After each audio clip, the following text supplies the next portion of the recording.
Detective Joseph Pollack, Douglas County Sheriff's Office, Colorado. Corrections Officer Robert Daniel, Graves County Jail, Kentucky. Firefighter Vincent Malveaux, FDNY. Assistant EMS Chief Alvin Suriel, FDNY. Firefighter Wesley Adams, Sedgwick, Arkansas.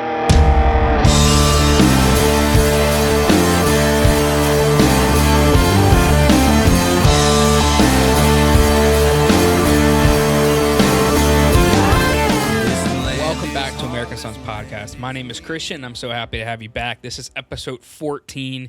I have a few things I want to talk about today regarding COVID, vaccines, and some stuff with the Senate, and some propaganda stuff and language. And I have one thing that I really want to get to. I'm going to get to it at the end because it's really like boiling my nerves. And we've talked about it as a group, me, Dylan, and Hunter, and it's not sitting right with any of us, and I don't think it's going to sit right with any of you guys. It really didn't get that much news coverage, I don't think. But the first thing I want to talk about today is this Omicron variant. We talked about it last episode, and obviously when it first came out, they came out and said, yeah, this is going to be more dangerous to kids, which is odd because they were trying to push for vaccination of kids, and all of a sudden this new vaccine or variant comes out, and it's going to be more dangerous to kids. So please get your kids vaccinated. Yeah. No, I'm not buying it. I don't think a lot of people are buying it. I think it was a doctor who originally discovered it in Africa is basically saying it's not that big of a deal. But you have people like Fauci coming out causing chaos in the language he uses when he talks about these things. Then all of his followers that basically think he's the Lord and Savior Jesus Christ. That anything he says is the gospel, and they take it to complete truth and run with it. And I mean, I'm just going to say it. I've said it a few times on this show. Fauci lied straight to Congress. He should be held accountable for that. I don't think that's anything different than what we've been saying on here. And it's wrong that hasn't been, that doesn't get pointed out more. But anyway, so I was scrolling through our Twitter one day, just looking at some posts, and I got a notification from Twitter, and it said Omicron variant. And I was like, all right, this ought to be good. So I pressed it. The title, it didn't show the rest of the article or anything yet, but the title says, Pfizer says new study shows that 3 doses of its COVID-19 vaccine protect against the Omicron variant. Okay, so it says Pfizer. They're saying that 3 of their doses, so I guess 2 and then a booster, will protect against the Omicron variant. So I said, that's interesting. So I pressed on it, and I started reading the fine print. And I posted this on our Instagram, the screenshot, about 5 days ago, and I titled it, The Fine Print Says Something Different in the Title, doesn't it? Interesting. If you read the fine print, or just the article itself, and I say fine print because most people just read headlines now, and the actual article is the fine print.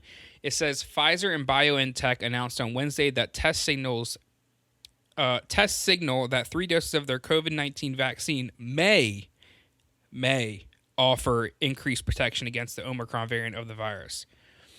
So we have a title that says Pfizer says new study shows that 3 doses of its COVID-19 vaccine protect against the Omicron variant. That seems pretty cut and dry to me. The title basically says, yeah, it protects you.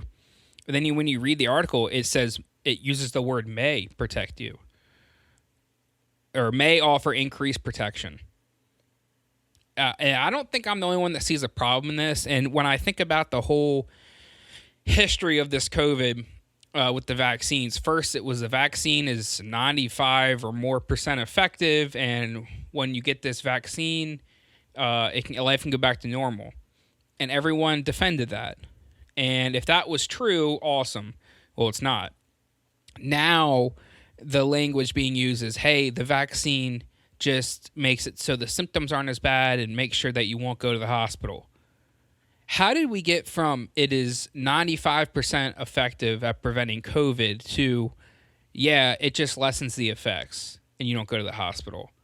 Because if I remember correctly, when it first started coming out, this was the huge thing. Like, we're not going to be spreading it anymore. You can take the mask off. You can open up everything. Like we have said before, they keep moving the goalposts back and back. And what doesn't make sense to me is that the followers, the people who are all about this vaccine, and anyone who doesn't have it or won't get it, they hate. They defend this use of different language, and they automatically, since Fauci and everyone else is saying it, and they've slowly morphed it over time to just be, it does protect you a little bit, and you won't go to the hospital, and COVID won't be as deadly. That language has morphed to that over time, and since it's been little by little by little, these people are okay with defending that, when they were told one thing from the start, and now it's completely different. And I know I'm not the only one who sees this. I can't be. Excuse me. So it's just weird to me. And then now we want to talk about the kids and how, the amount of deaths in the U.S., I haven't checked in a few months now, but it really hadn't been changing while I was keeping up with it. It was 585 kids from 0 to 18, so not really kids, teenagers as well, had died from COVID. That's what the CDC said. But the CDC they also said that 90+% of the deaths, quote unquote, from COVID had some other underlying factor. So it wasn't COVID that killed them, it was something else. So if you take that into account, there's really not that many deaths in the 0 to 18 bracket from COVID. And I've also seen other, posts and people like doctors saying that they think the number's more like 10 to 20 to 30 kids actually died from COVID in these rare cases. And when you look at the vaccine, there's more cases of death, myocarditis, and other adverse reactions to the vaccine than actually kids have died from the disease or the virus itself. So there is more of a chance, if you look at the numbers, the science, there's more of a chance of a kid dying from the vaccine than COVID itself. So if they want to say, trust the science, well, that's the science. You can use the CDC numbers and make that point easily. But they want to vaccinate all the children, and it just makes no sense to me. It's completely backwards. Like I said, like 2 episodes ago, the right is wrong and wrong is right. And no one cares to call that out. And everyone that's been defending it all this time, I don't know if they're either dumb, they're just following like sheep, or they have such a big ego at this point that they just double down, like we've said a million times before on this podcast. So I don't want to beat a dead horse here, but it's just interesting the language that's being used, and how it's changing over time, and they're slowly chipping away at stuff, and people are okay with that because I don't know if they don't realize it or they do and they're just okay with it. It doesn't make sense to me. So the second thing I want to talk about, speaking about Fauci, this is on IJR.com, and it is titled, Fauci, we'll just have to deal with it if getting another COVID booster shot becomes necessary. So basically, Fauci was doing an interview, and they were just asking him some stuff about the vaccine and the booster shots. And one of the last things he said it reads, I'll read it right out of it. It says, finally, Fauci said, if it becomes necessary to get yet another boost, meaning a booster shot, then we'll just have to deal with it when that occurs. So you can read this 2 different ways. You could say what these people said in this article. It said, he'll say, we'll just have to deal with it, and getting another COVID booster shot becomes necessary. You can read it that he's saying, we don't know what the future is going to hold, so we'll just have to deal with it when it comes. Or you're just going to have to deal with getting boosters all the time.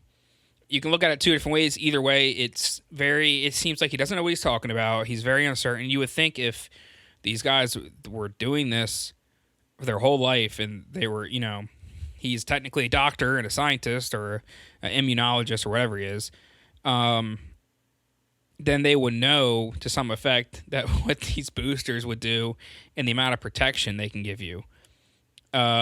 He also said it's tough to tell because a third shot of mRNA could not only do what we absolutely know it does, it has dramatically increased the level of protection, which we know this isn't really true.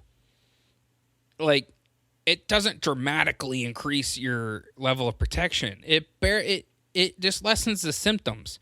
Which, is there some protection there? Maybe, yeah, but like not to the point that they're saying it's not this huge deal where like vaccines are the ticket out of this, like they were saying at first, like I was just talking about. So it's just weird. There, like I said, you have to watch the language of these people. The language is changing, just like them changing the definition of vaccine to include people who are against vaccine mandates, and then you're suddenly or what is it? Not pro-vax, but vaccine hesitant, or whatever the word was. They're changing the definitions of stuff. They're changing the language, and that's dangerous. That is very dangerous. When you start changing the language to fit your narrative and what you need, your points you're trying to drive, that's dangerous. You guys got to keep an eye out on that stuff. It's just interesting. Just like I can't nail it more, or I can't hammer that nail more than just listen to the language they're using. Just listen to it. So the next thing, we shared this on our Facebook. I actually got a lot of shares and a lot of traction, people liking it.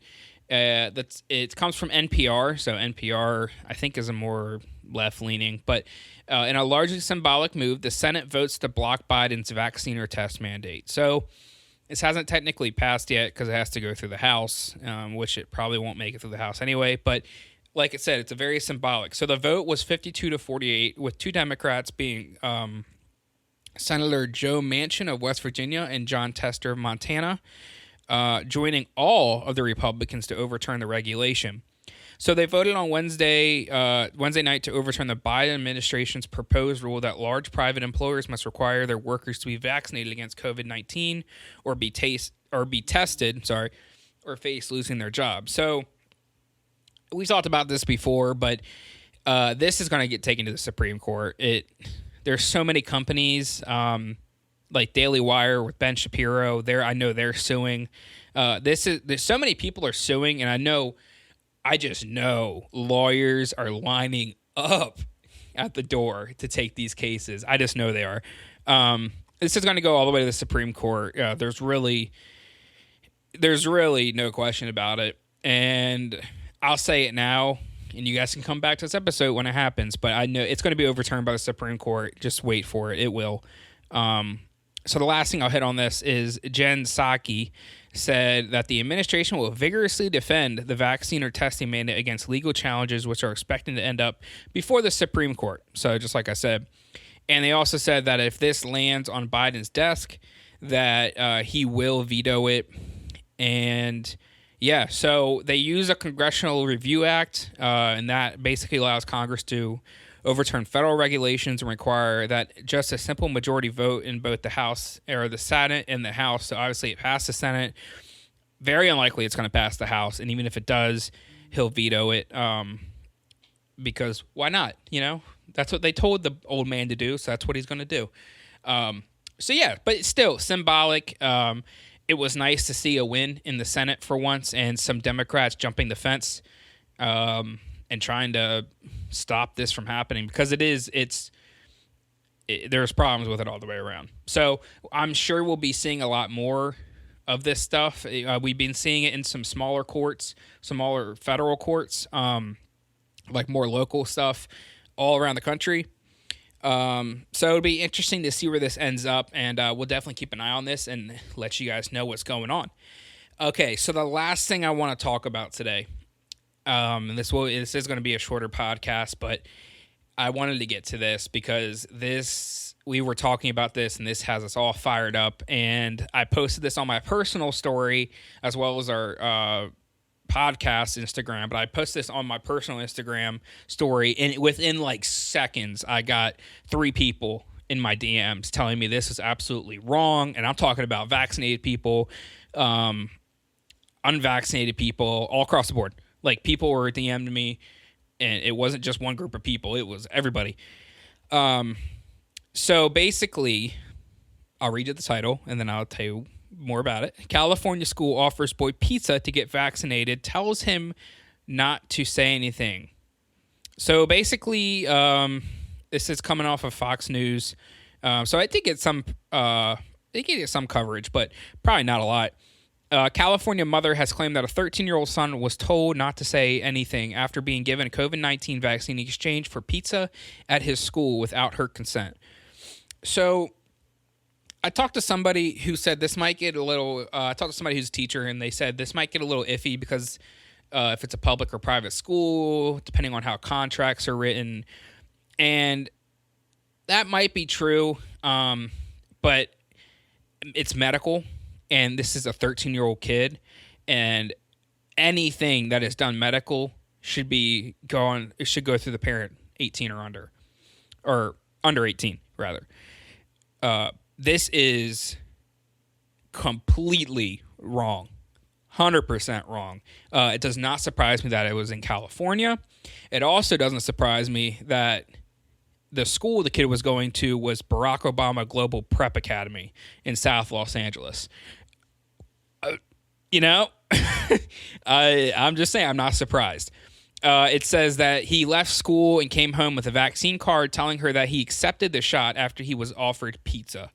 And the mother said, it hurt to know that he got a shot without my permission, without knowing and without signing any papers for him to get the shot. So let's break this down. So the kid gets a shot. He's offered pizza, and, cool. He gets the shot. Well, not cool, but I'm just saying. He gets some pizza in the 13-year-old kid's head. He's like, hey, little needle for some pizza? Let's do it. No. So what happens if this kid, what happens if, beginning of this, weeks before this, they went to the doctor, his local doctor, and the doctor said, hey, he has this disease or this, he's allergic to this or that, and he cannot get this vaccine because of this. Like, this will happen if he takes this. So what happens now that, if that happened, I'm not saying that did because there's nothing reported that saying it did, but let's say he went to the doctor and the doctor said, hey, he cannot get this shot. This 13-year-old cannot get this shot because he would have a bad reaction and it could kill him. That has happened. And then they just give him this shot for some pizza without consulting his mother or a doctor. And let's say he has a reaction to it a week later and dies. What's going to happen now? Hopefully the mother would sue and get, do the right thing and sue the school for everything they're worth, because that's on them at that point. And honestly, this is obviously on them. And all I'm saying is, I'm not going to go on here and say anything that I shouldn't, but I'm just going to tell you I was pretty fired up when I read this article, and everybody who got into my DMs agree with me that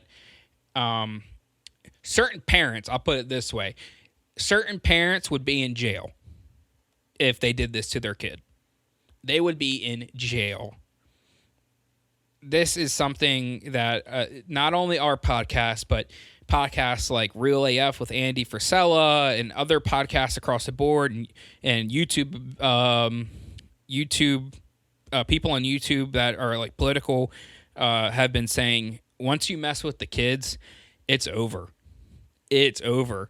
It's that, I forgot who said it, but it's that mama bear syndrome.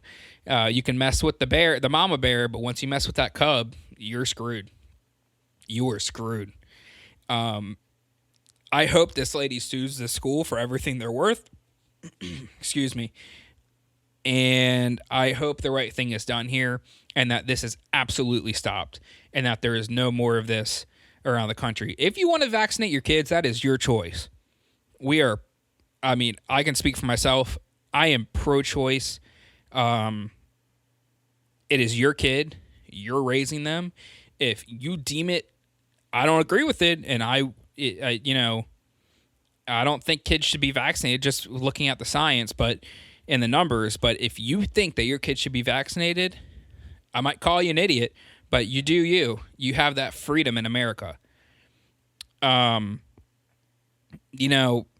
the great part about America that's being taken from the people who are hesitant to get this vaccine. There is no choice when it comes to them, because it's said that they're dangerous to society and that they're going to get other people sick. And when you look at the science, no. If you've had COVID, you have natural immunity. You have people like Rogan and people like Dana White who have used early treatment against coronavirus and have defeated it in 3 days. Granted, Rogan and Dana White are probably they're extremely fit, but still, it still stands that they, like Rogan said, he basically threw the kitchen sink at it, but he was good in a few days. He had beat COVID, and the fact that he catches more flack about the fact that he didn't take the vaccine, he used early treatment by people like the New York Times, and other news outlets like CNN, it speaks volumes that instead of saying, hey, what did he do to kill COVID so quickly? That's maybe we should look into that. Instead of doing that, they absolutely roast him and say that it's concerning, that he's spreading this misinformation. He took a drug for horses. It's just so stupid. And again, it's the language. He on Rogan's podcast, he talked about how when Aaron Rodgers contracted COVID, that he sent people to Aaron Rodgers and basically did the same thing that Rogan did. And Aaron Rodgers is fine. The fact that we're not, this has been talked about in other podcasts, but at the beginning of this, instead of early treatment options, healthy lifestyles that could completely beat COVID, we just automatically go to vaccines. It doesn't make much sense from someone who is a doctor or a scientist who is out to provide patient care to the best of their ability. It doesn't make sense. Even if they wanted to push the vaccine, they could do both. Hey guys, this is a good vaccine. This is what could come from them. Hey guys, this is a great vaccine. It's going to help a lot, but you also need to be eating right and exercising. And here's some early treatment options if you do get COVID, because there is breakthrough, or not even there is. God, now I'm talking like them. There is breakthrough cases. No, there is cases of COVID with the vaccine. There's a lot of them. And here's what you can do if that happens. Like, you don't see that, and that's what you would think you would see, but we're not. So why is this vaccine being pushed so hard? And I'm going to leave you guys with that question today because I know the answer, and I've said it before. I think it's a money-making thing with these big pharma companies. Wouldn't be the first time. I'm just saying, one of these companies was hit with a billion-dollar lawsuit, multi-billion-dollar lawsuit for false advertising a pharmaceutical drug. I'm just saying. So just think about that. Just think about it. And with that, I'm going to let you guys go. It is important to note that next week is Christmas week. We will not be doing an episode because it is Christmas week. Enjoy your Christmas week and enjoy Christmas, and we will hit you guys back up the next week after that. So I hope you guys enjoy this. Be sure to thank your EMTs, your firefighters, your police officers, your nurses, your doctors, everyone out there holding that front line. They will be there on Christmas Day. Remember that, and make sure you thank them. And you guys have a great day. We'll see you next week.